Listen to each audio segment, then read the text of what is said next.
I have no doubt. You see, everybody, my God, the money, the wind is blowing. Just day before yesterday, Shada ma'am and I, we went down there with Ira ma'am. I could see very simple guys with a jean and a t-shirt, everybody looking cool, American, with a little jacket, with the front shirt open, the typical Hollywood style. They're all talking pretty expensive looking mobile and doing what? Drinking barista coffee. Great, isn't it? Fantastic. This is external happening. Sure, go ahead. So what are we saying, Victoria's kids? Don't throw away anything. This beautiful universe is created by God, the Divine Mother, the Allah, called Krishna, called any name, Jesus Christ. God is only one. Called water as Tanni, Pani, Jal, Nira, you in French, it is still water. And that expression of the divinity which is within you and me needs to be expressed. That is true Swadhina. That is the true generation. And that's what India stood. So what is India going to do now? India is doing it. The great spiritual leaders of India is all over the world. There was a big fight. You can Google it. Big fight. It is there in YouTube and in Google too. The big fight was just a few days back with the world's top scientists, politicians, orators, spiritual leaders. And it has been televised. You know what was the big fight about? Does God exist or not? And I was amazed to see almost 51 to 60% of the people were Indians. And there were lots of other countries' people too. They chose, including one Swami from Ramakrishna Mission was also there. They're talking about the ancient truth of the Vedanta Upanishad. What did we do? We studied the convent-based education and we forgot about Vedanta Upanishad, Puranas. We don't know anything about them. We forgot Bhagavad Gita. We studied what? In our school days, if we were from the Cambridge school, we studied Shakespeare and Shelley and Keats and Bible. And we took great pride in saying, I am a Shakespearean student. We are saying at Victoria's kids, study Shakespeare, study ancient Indian scriptures too. Study German, study Japanese. Make your English as language A, language 1. Can you make Hindi or Japanese or French and at a senior stage maybe Spanish as language B? You can make Hindi too. You choose. What do you want? Whatever you want, we should have. So you and I like our children to be gifted. We like India to bloom and rise ahead. To do that, I want to share a few of the things which are quick glimpse. This you saw, we are talking about, this is a foreigner lady like Sharma ma'am spoke to you. She's Caroline Bhattacharya, married to an Indian. Listen to her. It's not entirely their fault, as over the years, the international mainstream media mostly fed them one-sided stories from India about its poverty, slums, and all other problems. Don't you think that we deserve to know the complete truth before we form our opinion about a country? Today, India is the fastest growing major economy of our planet. And do not be surprised because it has always been the biggest economy of the world right through the human history until it was looted by its invaders and colonizers. Yet many of us around the world have no clue about it. Well, there are many reasons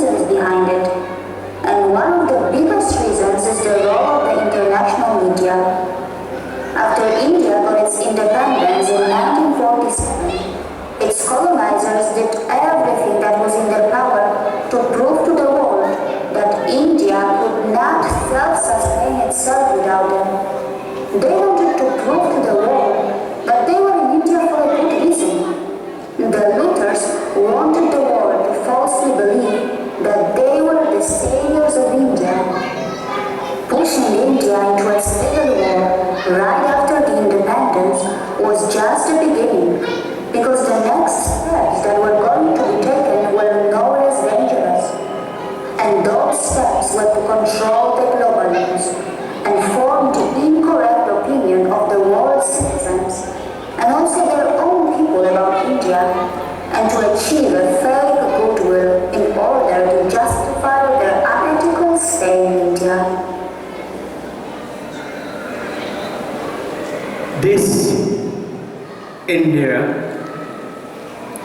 today, you'll be surprised to know we have 834 million youths below 30 years of age in India today on the 72nd Independence Day.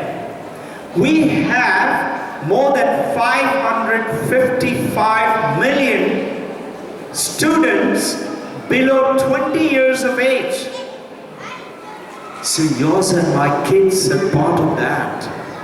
We have to train them, the richest human resource.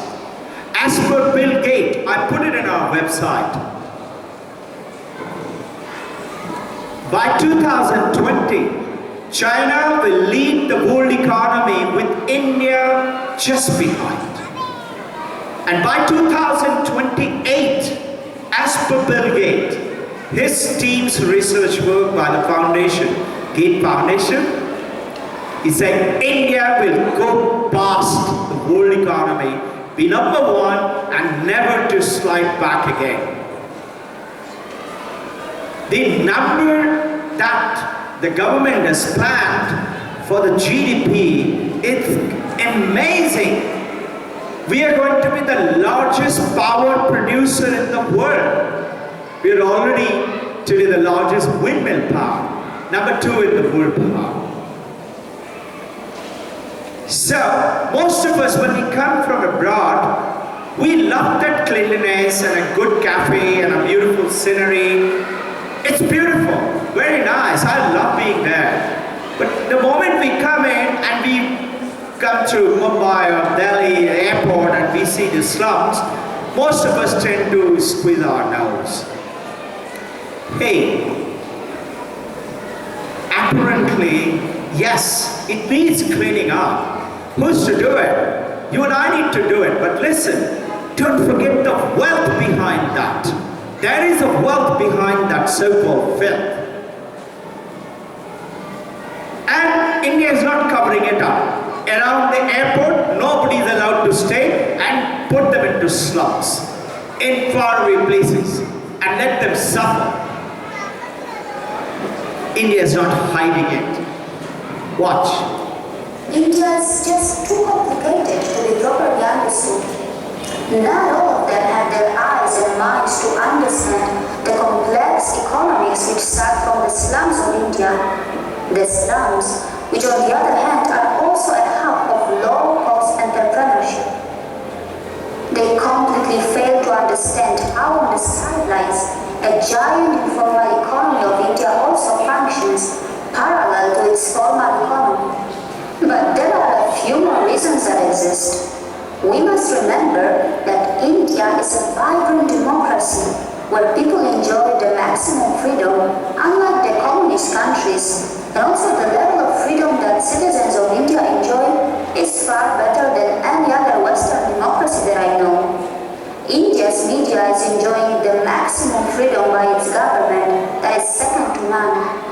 India can easily be called the most transparent country in the world because India does not hide its bad sides like other countries, as the Chinese did by covering up their slums and poor areas during the Olympics that were held in Beijing in 2008. Just to give you a small example, Indians are silently continuing their journey to reclaim their ancient glory without making much noise, because they rather believe in actions, and that is why you are seeing this side of India from someone like me, who who is not an Indian. It's time for us to understand that Indians do deserve an acknowledgement by us for their role in taking care of humanity in the past and their willingness to do it in the future.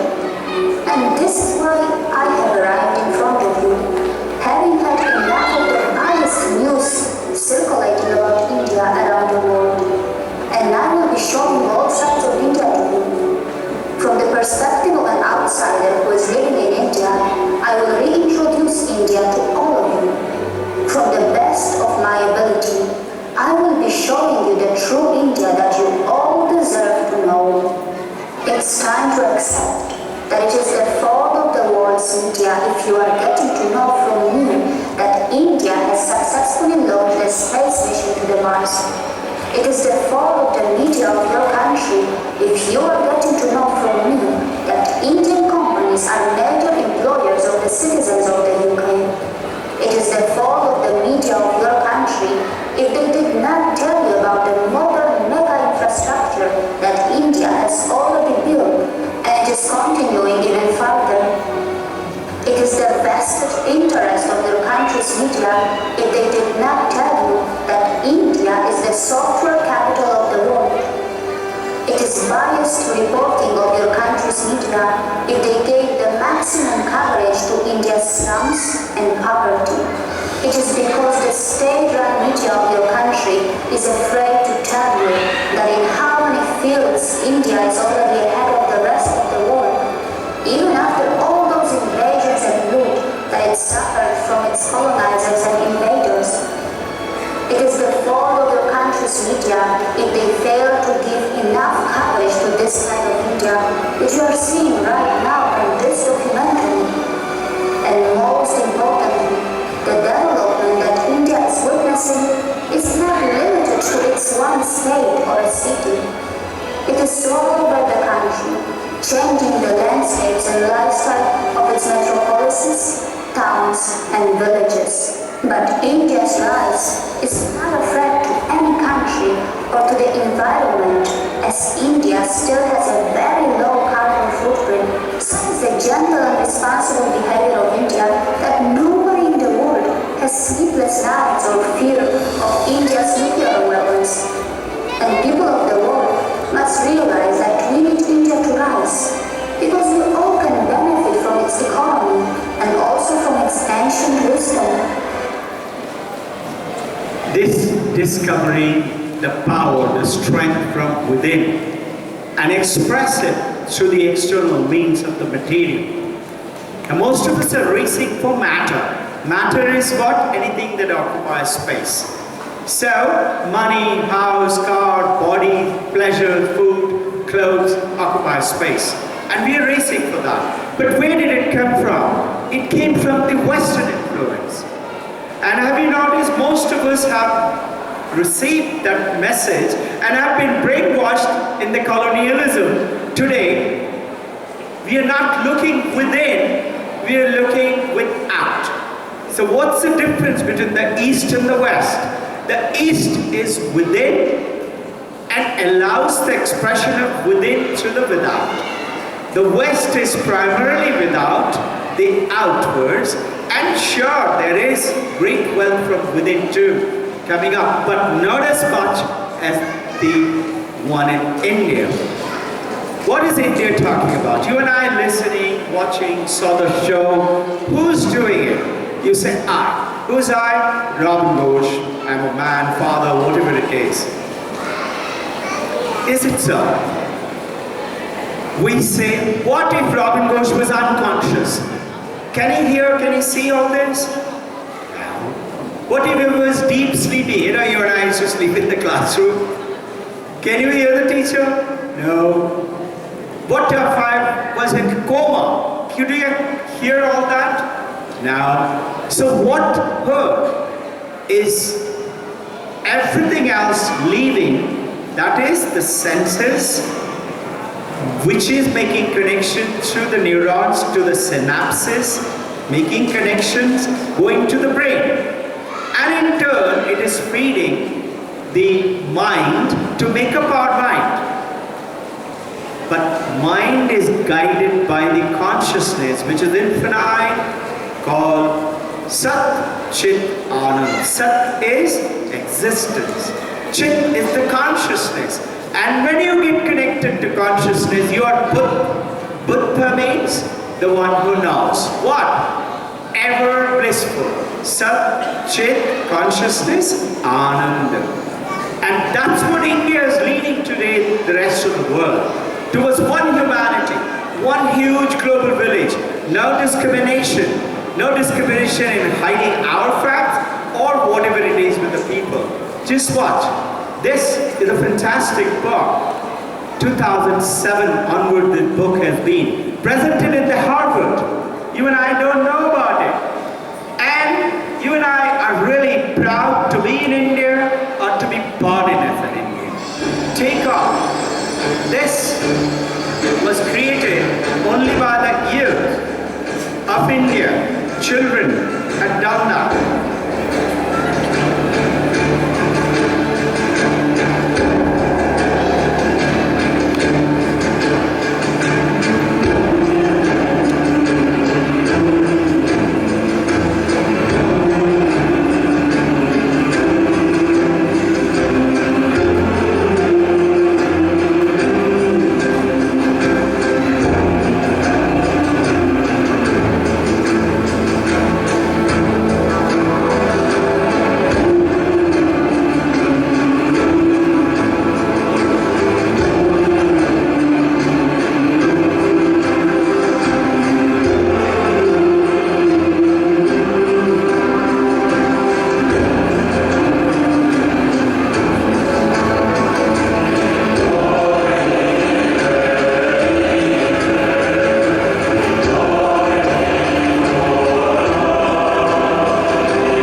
bit.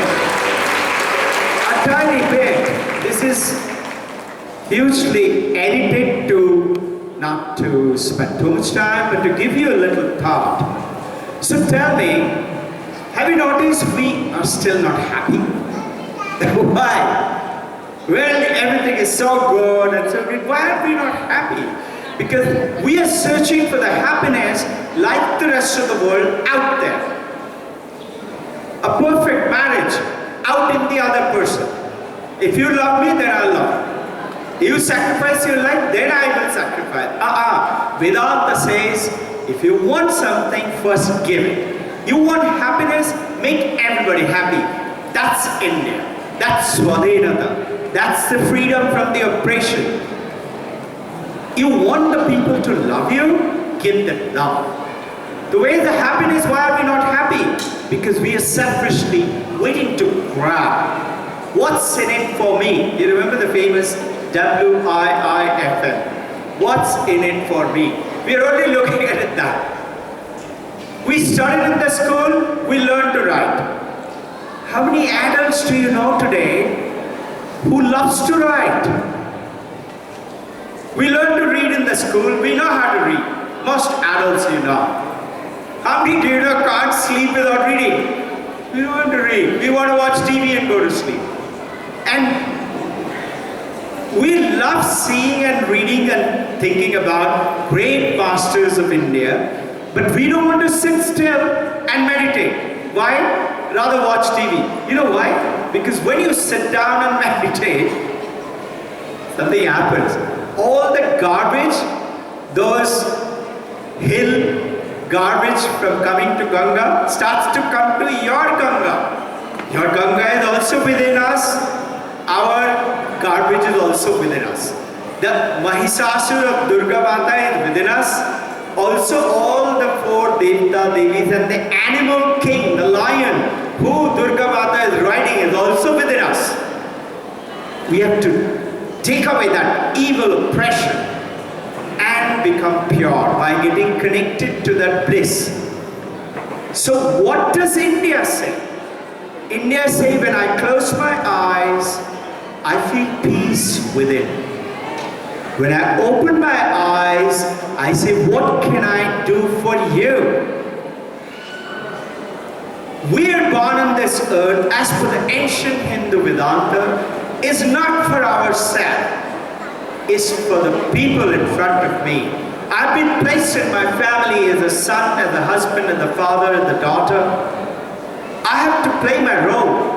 Play that role 10 out of 10. Help the children to discover that power. To do that, you and I as parents and teachers and supporting members and children, we have to discover that power from within.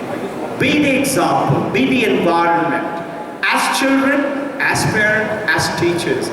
Be everywhere. Pick up the garbage paper if you find it on the way. Put it in the garbage can. It doesn't matter if you have to pick up 10. You'll feel so peaceful and happy. You want to feel miserable? Nobody loves me is the thought you should take it up.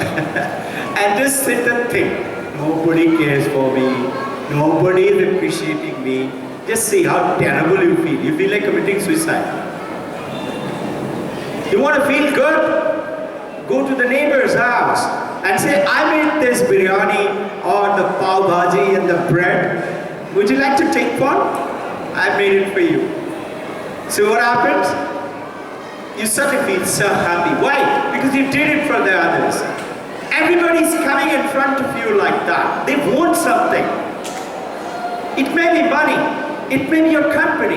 It may be the truth. It may be the smile. It may be just a few words of appreciation, the goodness in them. And the moment you give, things come back to you. So, when you want to get something, second law of Vedanta, give it first. Jnanam dhanena vartate. Give the knowledge to the people. It would happen automatically. Jesus Christ, why did he come to India? Did you know he came to India? I know most people may not know. Hey, go to the YouTube or Google it. Type it. Jesus lived in India. You know by whom? It's by government of India. Ashok Stamba is there. These are the books. And this is the film I'm talking about. Can you see Ashok Stamba? It is by Film Division Institute of India, FDII. I'll just take a little glimpse for you to have a look at it. This is the river. We're talking about the Ganga. And this is Kashmir. And this is where in the Dal Lake, Jesus Christ roamed around India. And you will be amazed. He was here for 17 years. He lived here. Can you listen? More than 1,900 years in this Kanyar locality of Srinagar. This place conceals one of the biggest mysteries of the modern world, the Rosable Shrine, burial place of User Asa. This board displays an information about the book Tarikh-e Azam, written in 1729 AD by Khwaja Azam Dedmari. This spot is famous as the resting place of a messenger. I have read in an ancient book that a prince from a foreign land arrived here and engaged himself in piety and prayers and became messenger of God for the Kashmiri people. What is intriguing is that since always this User Asa is considered to be none other than Jesus Christ himself, the Savior of mankind. A number of Sanskrit, Buddhist, Persian, Arabic and Kashmiri historical texts show that User Asa is another name of Jesus Christ. Jesus Christ is not the original name of the Savior. His original Hebrew name was perhaps Yeshua. His name in other languages are derivatives of this Hebrew name. According to these texts, Jesus did not die on the cross. He survived the crucifixion and migrated to live in Kashmir. Think, why did Jesus Christ come to India? Why did Alexander the Great and Tamerlane, Genghis Khan, English, French, everybody came to India? And you and I are brilliantly born or been placed in India. It is we come. So what is education? Vivekananda's word. Arise, awake, and stop not till the goal is reached. Goal of that peace and the happiness, the joy, the perfect understanding our own self. This is used to be India. This is how far-fetched India used to be, including right up top Russia and Myanmar and etc. We are talking about India is the Punya Bhumi, and it is written by lectures from Colombo to Almora by Swami Vivekananda. The President of India at that time declared, and Vivekananda in his own talk. Please read that book, page 345, Lectures from Colombo to Almora. It's available in Ramakrishna Mission or in our school library. You're welcome to come and see. We are talking about the World Religion Authority, Houston Smith. This is in Bhagavad Gita. Recalls that in the 1950s, the eminent British historian Arnold Toynbee predicted that in the 21st century, India the conquered would conquer her conquerors. Page 246, chapter 2, verse 31, God talks with Arjuna. It is there. Read it. I believe absolutely. And Bill Gates is telling me today, a shift is happening 2017. A product called Shift is happening. Google it. Information is available for us to understand, and then understanding will bring that consciousness to make meanings out of it.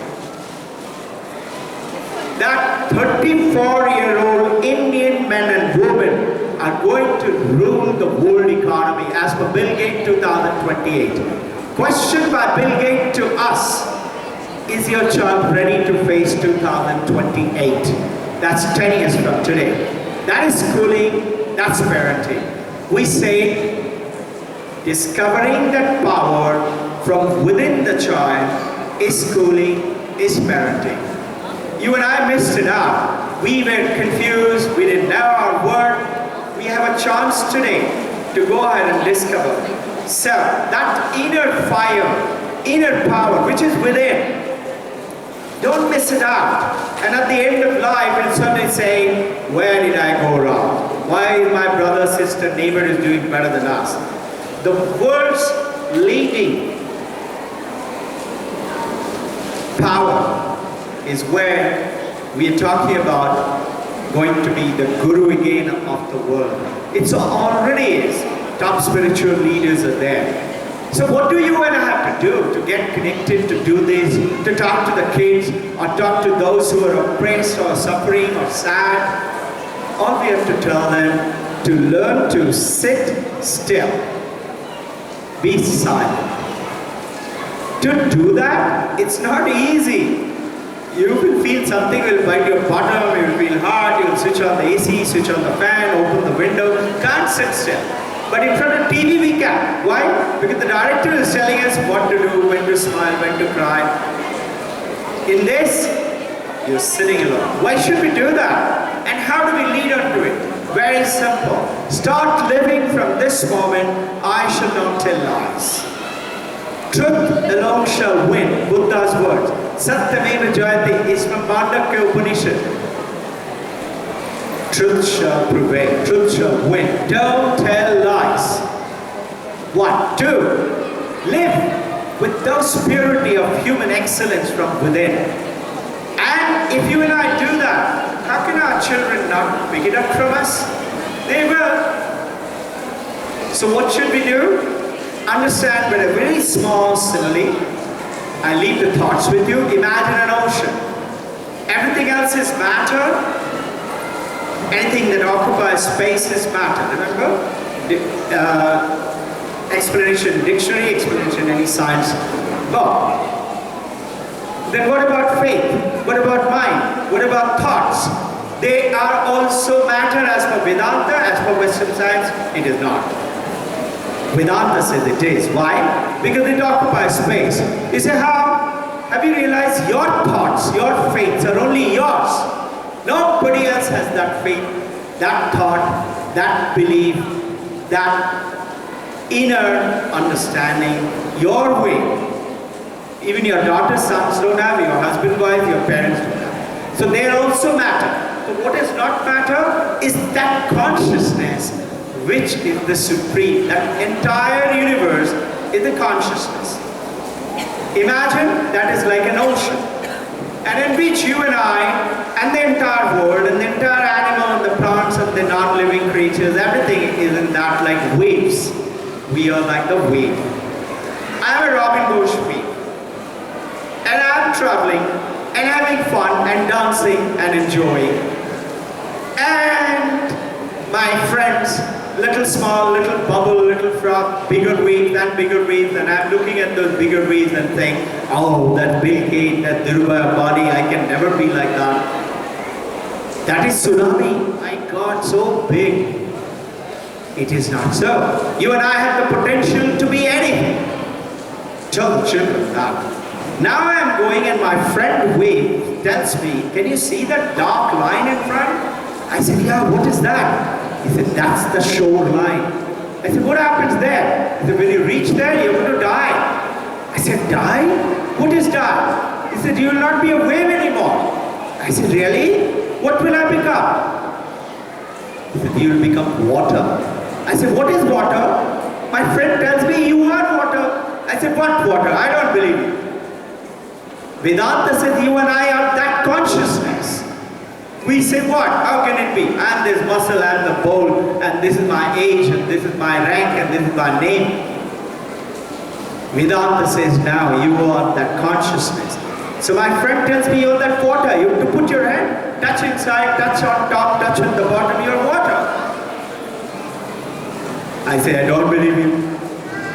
But I'm sad. I said, my wife will also die, my husband will also die. My friend says, yes, everybody dies. Your parent will die, your children will die, everybody dies. I said, really? I'm more sad. A Vedantic wave comes next to me, like a great leader, spiritual leader, or a book. Open it, Swadhyaya, read. Your mind is called meditation. Swadhyaya, reading a book, is called external, getting input from the great masters of the mind. Vedantic wave comes and tells me, why are you looking sad? I said, I don't want to die. I've been just not told I'm going to die there. He said, that is true. He said, Dad, I don't want to die. Vedanta wave says, it's a way. You can do that. You can get freedom from death. I said, how? He said, become still. If I'm a wave and I'm still in the ocean, what happens to me? I become still. I become silent. A wave is always moving and lashing onto the shore and dying. If I become still in the middle of the ocean, I become the ocean water. I become the water. Which water? The ocean water. What is that? The consciousness, which is bliss. I leave the thoughts with you. Please reflect upon it. And I wish you 72nd Independence Day. I would not say Happy Independence Day. Why? Because you all are happy. You all are cheerful, great people. And discover the wealth of the brilliance from within you. With my prayers for the best, for your family, for the country, and for the world. May peace, peace, peace be there everywhere. Jai Hind.